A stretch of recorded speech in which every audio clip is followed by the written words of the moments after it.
বলা কওয়া নেই, এবার বাংলাদেশি রোগীদের চিকিৎসা না দেওয়ার সিদ্ধান্ত নিয়েছে ভারতের উত্তর পূর্বাঞ্চলীয় সীমান্ত রাজ্য ত্রিপুরা। আর সিদ্ধান্তের পেছনে কাজ করেছে কথিত দুটি কারণ।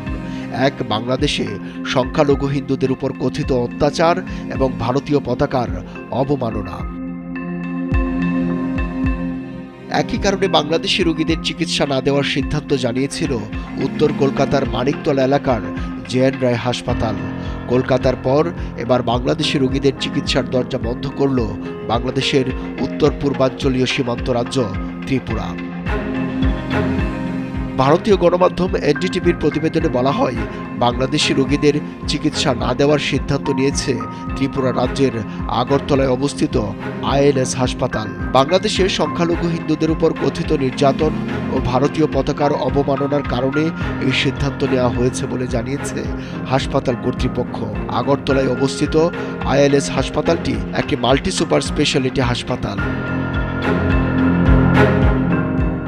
ভারতের ত্রিপুরা রাজ্য যোগাযোগের ক্ষেত্রে কাছাকাছি এবং চিকিৎসার খরচের হিসেবে খুব সাশ্রয়ী, ফলে বাংলাদেশের রোগীদের জন্য একটি জনপ্রিয় চিকিৎসা কেন্দ্র হয়ে উঠেছিল ত্রিপুরা।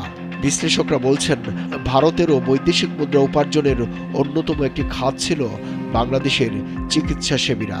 ভারতীয় ভিসা বন্ধ থাকায় বাংলাদেশিদের অভাবে কলকাতার ব্যবসায়ীদের নিদারুণ দুর্গতি যাচ্ছে, যা খোদ ভারতীয় মিডিয়ার খবরেই প্রকাশ পাচ্ছে। ব্যবসার পর স্বাস্থ্য খাতেও বাংলাদেশ থেকে বৈদেশিক মুদ্রা আয় এখন হুমকির মুখে পড়তে শুরু করেছে। যদিও ত্রিপুরার আইএলএস হাসপাতালের chief operating officer Gautam Hazarika বলেছেন, তাদের স্বাস্থ্য সুবিধায় বাংলাদেশ থেকে আসা মানুষের চিকিৎসা স্থগিত করার দাবিতে তাদের পূর্ণ সমর্থন রয়েছে। অর্থাৎ বাংলাদেশকে দমিয়ে রাখার আরেকটি কৌশল বা অস্ত্র তারা কাজে লাগাতে চাইছে। ইতিমধ্যে আখাউড়া চেকপোস্টে এই হাসপাতালের হেল্প ডেস্ক বন্ধ করে দেওয়া হয়েছে বলেও জানান গৌতম হাজারিকা। ভারতীয় পতাকার প্রতি অসম্মান এবং বাংলাদেশে হিন্দুদের নিরাপত্তা নিয়ে ক্রমবর্ধমান উদ্বেগের কথা উল্লেখ করে হাসপাতালের সামনে বিক্ষোভ করেছেন স্থানীয় মানুষরা।